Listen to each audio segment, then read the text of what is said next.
Ahojte priatelia, poslucháči. Vítajte na podcaste Slova Kronklub Podcast. Moje meno je Janík a dnes som si pozval špeciálneho hostia, pretože máme československú spoluprácu a je mi veľkou cťou pri sebe privítať Luciu Laštíkovú. Ahoj, Lucka. Ahoj a děkuju za úvod. Ako sa máš, Lucka? Mám se výborně.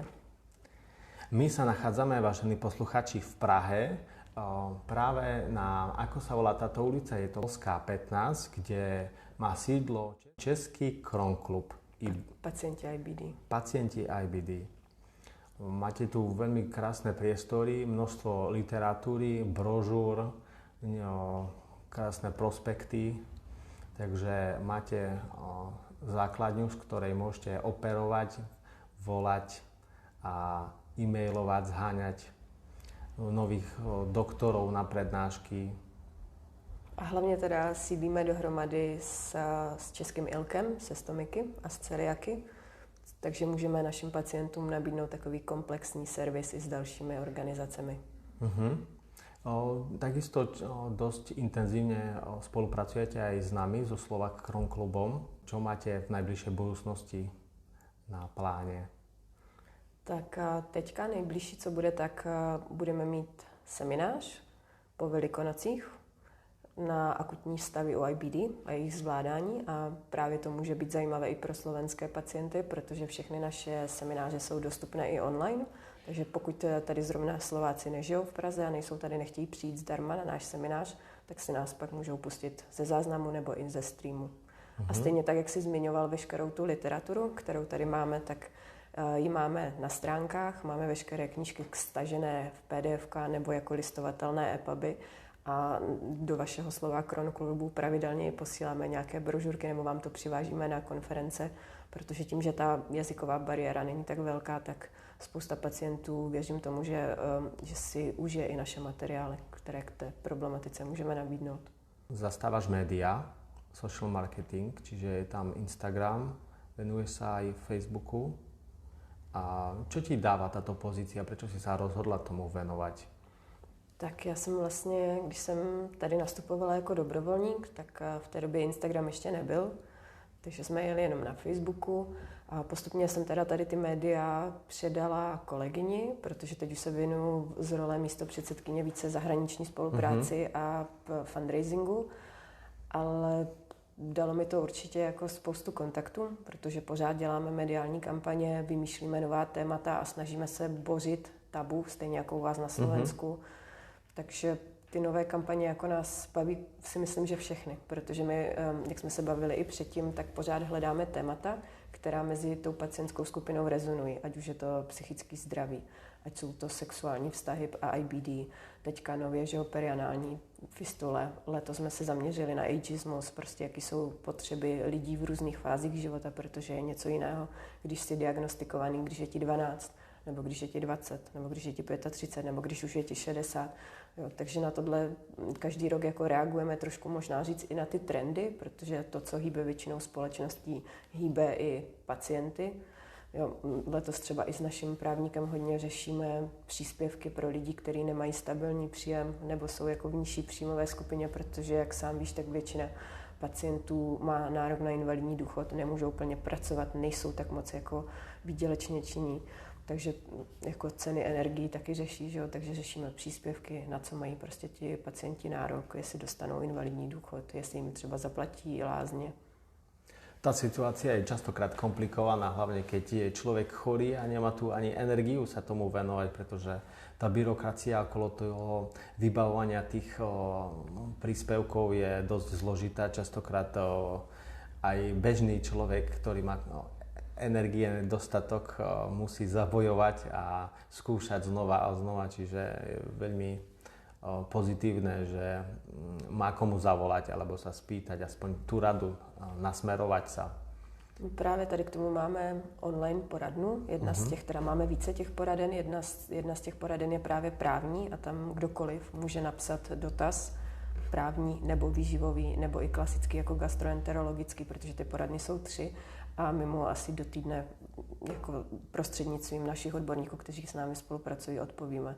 Takže často píšeme odvolání na různé instituce, pomáháme s vyplňováním formulářů různě, jak je potřeba. No. Áno, ja si spomínam teraz, keď sme mali na Slovensku počas rekondičného pobytu prednášku o tých sociálnych benefitov, tak z môjho pohľadu bolo asi najviac dotazov za možno historicky, keď ešte ani pri tých doktorov, ktorí sa zaoberajú operáciami, nebolo toľko dotazov ako práve tu. Pretože ľudia majú v tom častokrát chaos, nevedia sa dopatrať toho benefitu, ktorým tabuľkovo síce patrí, ale prakticky je občas ťažko sa... A ono se to i poměrně rychle mění, že to, co platilo ta legislativa. A třeba můj kolega, který pomáhá s odvoláním na pojišťovny, aby měli pacienti nárok na léky, které třeba nejsou běžně dostupní, tak minule přišel, že vyplňoval nějaký formulář a že reálně té paní pak napsal, že má sice 2 vysoké školy, ale že na ten její formulář nestačí. Jo, protože i pro jako hodně vzdělané lidi prostě některá ta byrokracie je tak komplikovaná, že my se na tom radíme třeba 2-3 lidi. Tým, že si v kontakte zrejme aj s novými záujemcami stať sa členmi klubu, ktoré médium je teraz také populárne? Je to telefon, Instagram, e-mail, Facebook, osobné stretnutie? To se hodně liší napříč věkovými kategoriemi. Pro mladí samozřejmě jsou jako nejjednodušší sociální sítě a tam jsme zjistili, že mladí se zase tak moc nechtějí potkávat tváří v tvář, přičemž ty starší generace si chtějí vyslechnout ty semináře přímo jako na místě, chtějí se jako potkat s tím lékařem, chtějí si k ním pohovořit, proto my třeba děláme i jako poradny naživo, že máme tady alokovaného doktora na několik hodin a střídají se u něho pacienti a ptají se na otázky naživo. A pak jsou lidi, kteří se třeba stydí a pokládají jako dotazy, kterým jim jsou jako nepříjemný pokládat, tak radši to napíšou e-mailem. Pak máme pacienty, kteří si prostě potřebují promluvit, takže nám volají jako na telefon a potřebují to s náma probrat. Je to hrozně individuální. Ale mám pocit, že ten trend u těch mladých je, že více chtějí být aktivní na těch sociálních sítích, než aby pak s námi se potkali někde reálně. Tá veková hranica a druhá vec je aj to, ako sa ten človek cíti, či je v komfortnej zóne, či je mu komfortné cez internet, alebo rovno prísť na vec. My jsme třeba spouštěli, asi jsou to 2 roky zpátky, psychoterapeutickou skupinu pro pacienty. Je to pravidelné setkávání pacientů s psychoterapeutkou, kde vlastně sdílejí ty svoje příběhy, řeší jako to, co je aktuálně trápí, jaké mají problémy, jak se mají zžívat s tou svojí chronickou nemocí. A zkoušeli jsme to i online a tam jsme právě zjistili, že ten zájem těch pacientů jako vůbec není. Že tu psychoterapii chtějí prostě dělat osobně v těch skupinách. Ale zase jenom určitý typy pacientů, protože pak jsme zase narazili na pacienty, kteří nechtějí dělat skupinovou terapii, protože jim není příjemný ten svůj příběh jako sdílet s tou skupinou a zažádali si o ty terapie jako jednotlivě.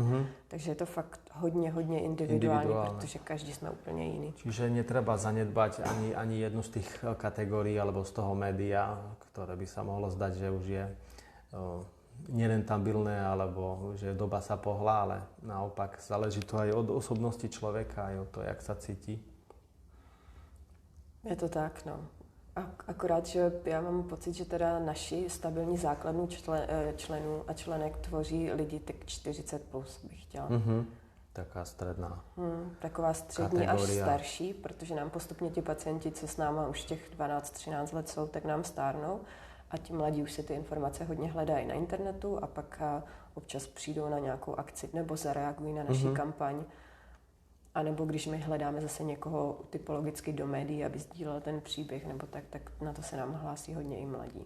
Na to se nám nejvíc hlásí mladí. Ja si pamätám, keď som prvýkrát prišiel do Kron klubu, tak som bol suverénne najmladší, to som mal okolo 25 rokov. A po tých zhruba 5-6 rokov, čo som v Kron klube, ten čas naozaj letí, tak už sú oveľa mladší, už je to častokrát aj po tých 20. A neviem, čomu to pripísať, či je to tá informovanosť aj na tom internete, alebo už sa menej hanbia, alebo tá choroba sa viac rozrastla aj do tých mladších kategórií. Ta poslední varianta určitě je platná. Je to tak, my máme taky stále více jako mladších pacientů nebo pacientů diagnostikovaných v mladém věku i u dětí. Proto my máme hodně seminářů, nebo máme i speciální brožurku zaměřenou na děti a hodně informace poskytujeme rodičům dětí s IBD. Ta skupina je jako poměrně silná a je důležité se tomu věnovat, protože ta léčba u těch dětí je úplně jiná než u dospěláků. Zo začiatku som mal problém vôbec ísť medzi ľudí s tým, že vedia, že som chorý. Že vyrovnať sa s tou chorobou bolo pre mňa zo začiatku náročné. Čiže aj z toho môžem vychádzať, že aj keď veľa ľudí som oslovil, nie každý prišiel do toho klubu s tým, že nechcú o tom ani rozprávať. Ako keby odsúvali to preč, že sa ich to netýka niekde do úzadia. Že sa nevedia s tým ako keby vyrovnať. Prijať to, že je to súčasť toho človeka. Je to cesta určitě. Taky. Pro mě je to částečně i stud. A třeba tohle je krásně vidět, když my se pro ty naše kampaně snažíme najít významné osobnosti z řad herců, politiků, zpěváků, modelek, kteří tou nemocí trpí. My víme, že tou nemocí trpí, protože jsou léčeni a potkáváme je třeba v těch centrech. Ale až do loňského roku, kdy se nám teda podařilo získat bývalou českou miss, mladou slečnu, krásnou slečnu, která byla poměrně čerstvě diagnostikovaná s Crohnem, tak nám to zejména modelky a herečky odmítali, protože nechtěli být viděny jako někdo, kdo je nemocný, jako někdo, kdo má vylučovací problémy, protože pro ně to byl potenciální brand damage, že by je to mohlo poškodit jako v práci, že už by nebyly vnímány jako ty krásné ženy, sex symboly. Bezchybné, přesně už tak. Je to ta nálepka na tom a my to jako respektujeme, člověku. protože ne každý s tím chce vystupovat veřejně. A měli jsme v té době, jako jsme měli třeba českého herce Igora Bareše, který už je jako vyspělejší věková skupina, ale prostě tady ty lidi pak nefungují na tu mladou generaci, protože ty naši mladí pacienti, jako si myslím, že pro ně je hodně motivační jako vidět, že i s touhle nemocí můžou se věnovat modelingu, můžou cestovat po celém světě a proto je jako pro nás důležitý fakt najít autority jako napříč všema těma skupinama, aby každá ta skupina se mohla na někoho podívat a říct, podívej se, tenhle má za sebou tohle a přesto dokázal tohle a tohle. Áno, aj pre mňa, keď som prišiel ako po vysokej škole čerstvo, bol som v podstate dosť zničený, že čo budem robiť, či to, čo som vyštudoval vôbec s tou chorobou. A keď som videl v Crohn klube množstvo starších ľudí, ktorí sú právnik, stavbár, proste boli tam z rôznych odvetví, že je naozaj to možné. Dokonca som sa veľmi potešil, že človek môže mať aj deti, že nie je úplne, ako by som to povedal, zdehonestovaný, alebo môže byť plnohodnotný či už pre seba, alebo pre rodinu, alebo aj pre spoločnosť, len je o tom otázka, ako sa s tým vie popasovať a akou cestou sa vyberie. Jo, to sebepřijetí a vůbec to uvědomění si, že ta nemoc s tebou už bude navždycky kort, když jsi v takovém věku, kdy končí školu a tvůj život by měl vlastně začínat a ty máš pocit, že končí, protože se ta nemoci už nikdy nezbavíš. Kamaráti volajú, poď vonku, poď na pivo, poď tam a ja som sedel doma a utekal na záchod. V křečích, že jo. Strach. Jo. Rozumím, no. Já jsem byla diagnostikovaná v pubertě a taky, když všichni chodili do kina a do McDonaldu a ty to prostě nemůžeš tak dělat. Tak chodíš do čakárny. Tak přesně, tak chodíš do čakárny, no. Tak je to jako těžké, no. Ale dneska fakt díky možnostem moderní léčby ta snaha těch lékařů je dostat jako všechny pacienty do dlouhodobé remise, aby mohli žít běžný život. A mít právě ty děti, být úspěšní ve svých kariérách a já to vidím jako, že na spoustě příkladů, že se to jako daří.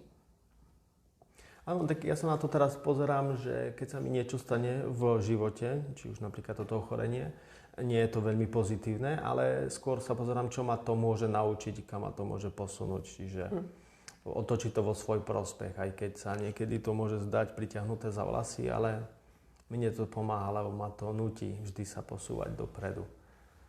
Mně nejvíc asi v rámci onemocnění pomohlo to, když jsem byla na nějaké přednášce a ten lékař se zeptal, zvedněte ruku ten, kdo ve své nejbližší rodině, když se zamyslíte a podíváte se na sourozence, na maminku, na tatínku, na babičky, na dědečky, na strejdy, kdo má více, jak 3 lidi, kteří nemají žádnou diagnózu.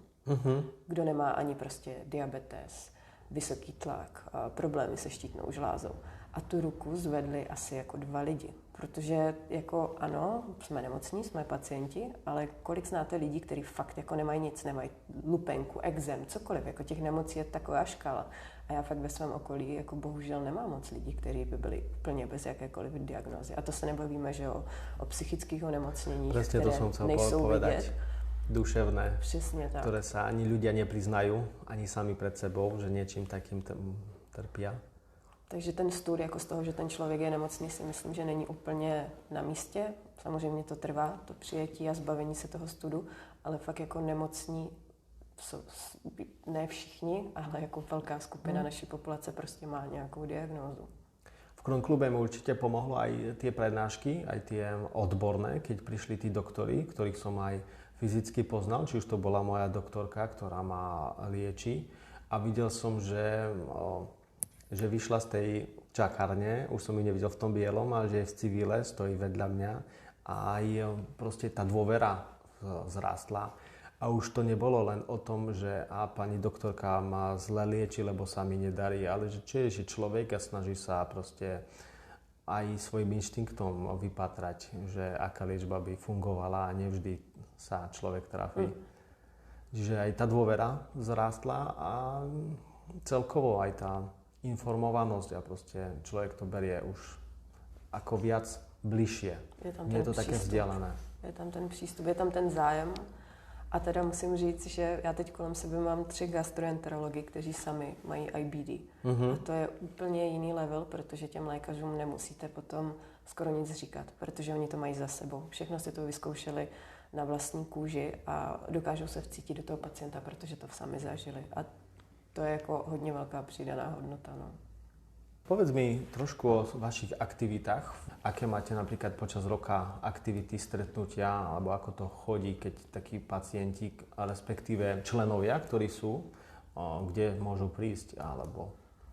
Tak u nás nemusíš být ani členem, aby si mohl přijít na naše akce nebo na drtivou většinu akcí zdarma. Každý měsíc děláme zdarma jeden seminář, kromě velkých prázdnin, na různá témata, na která se dopředu ptáme těch pacientů, co je zajímá, ale většinou jsou to takové evergreeny, jakože novinky v léčbě, kožní a další problémy, těhotenství, IBD u dětí, psychické problémy, teď máme ty akutní stavy, takže na každý měsíc je vybrané jedno takové téma. A pak máme 2 velké akce, na které je potřeba být člen nebo mít zaplacený členský příspěvek právě protože tam je omezený počet míst. A to je velká konference, která je září na svatého Václava, svatováclavská IBD konference. To je celá jedna sobota, od rána do odpoledne jsou přednášky, je tam obědová pauza, je tam občerstvení, jsou tam poradny, kdy vlastně mimo ten hlavní sál sedí různé typy odborníků, kteří se pacientům, kteří se k ním přijdou na něco zeptat, věnují. Je tam třeba právní poradna, výživová poradna. Měli jsme tam fyzioterapeuta, který pacientům pomáhal se stavbou těla, jak vůbec cvičit před operací, po operaci, i když nemáte operaci. Máme tam většinou výdejnu Euroklíče, který nevím, jestli funguje i na Slovensku, ale měl by. Áno, viem, že sa to rozbehlo, ale priznám sa, nemám o tom veľa informácií, takže ti neviem povedať, ako to funguje. Jo, máme tam teda i stomickou poradnu, jo, vždycky prostě determinujeme takový jakože typy. Měli jsme tam třeba i paní doktorku, která pacientům kontrolovala znaménka přímo na místě, protože asi víš, že některé léky, u některých léků by ses neměl slunit, když je bereš v rámci IBD, takže je určitě super si nechat jednou ročně zkontrolovat znamínka. No, tak a je další velká akce, je Světový den IBD. Většinou jsme vypravovali speciální loď na Vltavě, nebo jsme měli historický vlak, loni jsme měli historickou tramvaj, letos teda budeme mít velkou výstavu kousek odsud, kde teď sedíme. Výstava bude z fotek pacientů různých věkových kategorií s jejich příběhem, s vyjádřením lékaře. Budeme dělat takový malý happening tady na náměstí s tím, že pak bude následovat nějaká lehká sportovní aktivita pro pacienty. Takže to jsou takové základní akce. Většinou děláme ještě nějaká neformální setkávání právě pro tu mladší generaci, to je buď nějaký bowling, nebo jsme dělali výlet na Karlštejn, si myslím, to bylo takový jako spíš kočárkování, protože tam byly naše maminky z IBD, takže se jelo nahoru na hrad. No A počas roku hodně vystupujeme v regionech na dalších konferencích, protože tu velkou konferenci, co máme v Praze, tak další velkou konferenci děláme v Hradci, v Plzni, v Karlových Varech, že se snažíme, aby veškeré ty aktivity nebyly centralizované jenom do Prahy, ale aby jsme měli prostě přístup k pacientům i v regionech. A zapomněla jsem třeba na Olomouc, kde předsedkyně vystupovala asi před týdnem. Takže se snažíme... Tak máte toho naozaj hodně, kde sa vás môžu pacienti alebo tí členovia spýtať na nejakú informáciu alebo sa niečo dozvedieť. Když tak se můžou doptat, máme telefony na webu, máme ty poradny. No, ale my třeba vystupujeme i pro lékaře, že nás zvou i na svoje konference, aby jsme představili aktivity, co pak oni můžou nabídnout pacientům. A občas děláme přednášky i pro sestry, právě pro IBD sestry, takže... Ono to je dôležité z toho hľadiska, že čím viac o tom ľudia vedia, že niečo také existuje, organizácia, kto sme všeobecne, tak vieme na seba upriamiť pozornosť aj z hora a možno, že aj ten priestor je potom s väčším viac energie alebo prostriedkov možno, že príde. Lobbying, no niečo také, jo. Že čo proste spropagovať seba ako organizáciu je vždy pozitívne. My máme to štěstí, že kolega vlastně sedí v pacientské radě při ministerstvu zdravotnictví, která je složená ze zástupců z různých neziskových pacientských organizací. Takže se scházejí několikrát do roka, minister je přítomen, takže můžou dávat podněty právě ke zlepšení jako péče obecně. Takže ten boj za ty práva pacientů může probíhat právě díky tady tomu, že máme přístup k tomu ministrovi, jako naše sdružení. Takže to je fajn. No. A věřím tomu, že spousta těch věcí se podaří dotáhnout do zdárného konce, spousta věcí už se povedla, my o tom pravidelně informujeme právě po každém tom zasedání, co se jako projednávalo a co se plánuje, co se podařilo, protože se řeší různé výše jako příspěvků. Teď se třeba aktuálně řeší propojení jako se sociální péčí, aby jako pacienti nemuseli na jiném ministerstvu žádat o různý asistenty a tak, takže jako ta péče je docela komplexní. No. A to my se jako snažíme samozřejmě, prostě, aby jako pacienti měli co nejnižší úhrady. To jste sami zažili, že jo? Jste to měli s jedním nejmenovaným lékem, si pamatuju tu velkou kauzu. Už to bylo na hraně. No. Ale podařilo se vám to vybojovat. To byla vaše práce, ne? Že jste jako se k tomu nějak vyjadřovali a právě jste podávali podněty, že to pro pacienty není. Áno, ako hovorím, že častokrát aj ten tlak môže pomôcť tam medializácii a že sa o tom rozpráva. No, a v tom já vidím taky tu roli naši. Ale teda primárně naše role tím, že my jsme založení lékaři při České gastroenterologické společnosti, tak ten podnět byl to, aby ti pacienti, když googlí třeba na internetu, aby nacházeli ty informace, které jsou jako verifikované těmi lékaři. Jasne. Všechno to, co jako my zveřejňujeme v brožurách, nebo ty naše odpovědi jsou posvěceny lékaři, jsou od těch lékařů, protože jako na internetu je toho spousta. No. A ešte sa môžeme vrátiť k tomu kľúču, ten WC kľúč, alebo ako sa to volá, ako to u vás funguje, keď už to funguje? Jo, WC kartu máme a WC kompas, to jsou jako naše projekty, máme vlastně nasmlouvané určité partnery tady po České republice, kteří akceptují tu kartu, třeba máme všechny policejní služebny, které jsou 24 hodin denně, což je úplně super, když fakt jako teď v covidu bylo všechno zavřené, tak ty policie, prostě, které mají asi 360, nevím, 400 služeben po Česku, tak jsou otevřené a tam, když prostě vletíte s tou kartičkou, tak ti policajti by vás měli jako pustit na tu toaletu bez toho. Pak tam máme různé kulturní instituce, úřady, prostě hrady, muzea, taky, kde mají i vylepenou nálepku, že akceptujou. No a my ty místa máme zanesený ve WC Kompasu, který funguje i jako aplikace na telefon zdarma a podle GPS lokace ti to ukáže, kde je toaleta, veřejná i neveřejná, jestli je otevřená, jestli se za ní platí. No a to, o čem jsem mluvila, ten euroklíč, tak to není naše aktivita. Z toho názvu euro je patrný, že by to mělo fungovat teda po celé Evropě. A to je taková jakože věc, že tady mají zástupce v Česku a když se prokážeš, že máš diagnózu, určitou diagnózu, tak dostaneš univerzální klíč. A ten univerzální klíč ti otvírá jako záchody, které jsou jako tím univerzálním klíčem opatřeny po celé Evropě. Jsou to speciálně, jako původně to vzniklo jako bezbariérové toalety v různých místech. No a ty, když ten klíč máš a jsi, nevím, třeba někde v nákupáku v Rakousku nebo někde a ten Euroklíč tam zrovna je, protože jich je fakt jako tisíce po Evropě, tak si ho můžeš otevřít. A dostaneš se tak na toaletu. A tohle je jako vhodný zrovna jako samozřejmě pro vozíčkáře, protože jsou bezbariérové ty toalety, ale třeba pro stomiky je to skvělý, že si tam můžou jako zajít, když potřebují vyměnit Áno, stomik. je to super, lebo keď človek, ako hovoríš, sú stomici, potrebuje viac času, alebo proste aj tú toaletu, aby mala nejaký štandard, pretože potrebuje třeba. tam umývadlo, umyť sa, urobiť viac tých hygienických činností, takže je to fajn, lebo ja tiež rád cestujem a častokrát tie toalety boli kadiaké, niekedy bola to len diera bez toaletného papiera a že máš tam len vodu v tom vedierku. Ale zase na druhej strane vždy je lepšie, keď máš ten priestor a nemusíš niekde utekať a to zháňať. Ale v nouzi je ti úplně jedno, co na tom záchodě je. Presne tak. Častokrát som sa...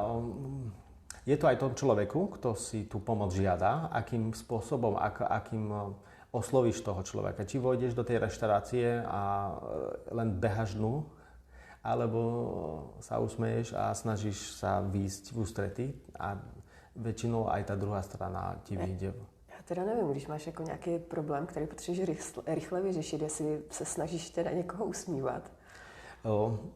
Je to veľmi zložitá situácia a na Slovensku o to viac, že tie prevádzky veľmi nechcú púšťať cudzích ľudí. Jenom pro klienty. Hej. A či už chcú zaplatiť dopredu, hej, nezmysel, lebo keď to máš na krajičku, respektíve už to ide, nemáš čas vyťahovať nejakú peňaženku alebo ešte niečo riešiť a nebodaj vám to zakážu, ale ako hovorím, ja osobne skôr, keď tá prvá veta, tých prvých pár slov je milých alebo aspoň príjemných, tak aj tá druhá strana sa snaží. Proto my máme právě tu kartičku, kde to je jako napsané, že ten pacient je neinfekční, ale že fakt potřebuje akutně na ten záchod. A máme to tam i v angličtině, když jako někdo je v zahraničí. Já vím, že kolegyně mi říkala, že minule probíhala nějakou restaurací, že vrazila ty obsluze tu kartu jenom do ruky a prostě běžela, že paní se smála. No, to je fakt o lidech. Skúsenosti mám bohaté, keďže tiež rád cestujem, určite aj ty. Máš tie skúsenosti všelijaké.